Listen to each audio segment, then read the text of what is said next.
ಕೇವಲ ಎಸ್ಸಿಗಳ ಸಮಸ್ಯೆ ಅಲ್ಲ, ನಮ್ಮ ಸಮಾಜ ಅಂತ ಹೇಳಿದರೆ ಒಂದು ದೇಹ ಇದ್ದಾಗೆ. ಒಂದು ದೇಹದ ಒಂದು ಭಾಗಕ್ಕೆ ನೋವಾದರೆ ಇಡೀ ದೇಹಕ್ಕೆ ನೋವಾಗುತ್ತೆ.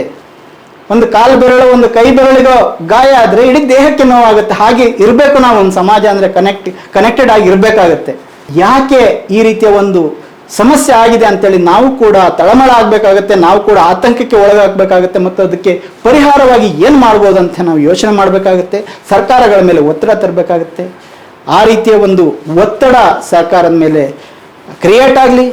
27ನೇ ತಾರೀಕು ಅದಕ್ಕೋಸ್ಕರನೇ ಈ ಒಳ ಮೀಸಲಾತಿ ವಿಷಯಕ್ಕೇ ಒಂದು ವಿಶೇಷವಾದಂತಹ ಕ್ಯಾಬಿನೆಟ್ ಸಭೆಯನ್ನು, ಕ್ಯಾಬಿನೆಟ್ ಮೀಟಿಂಗನ್ನು ಸಿದ್ದರಾಮಯ್ಯ ಅವರು ಕರೆದಿದ್ದಾರೆ.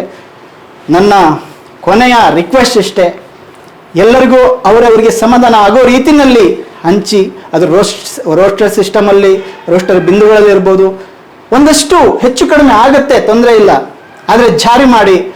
ಆದರೆ ಅತ್ಯಂತ ನೊಂದಿರತಕ್ಕಂತಹ, ಅತ್ಯಂತ ಕಡೆಗಣಿಸಲ್ಪಟ್ಟಂತಹ ಅಲೆಮಾರಿ ಸಮುದಾಯಗಳಿಗೆ ಆದ್ಯತೆ ಕೊಡಿ.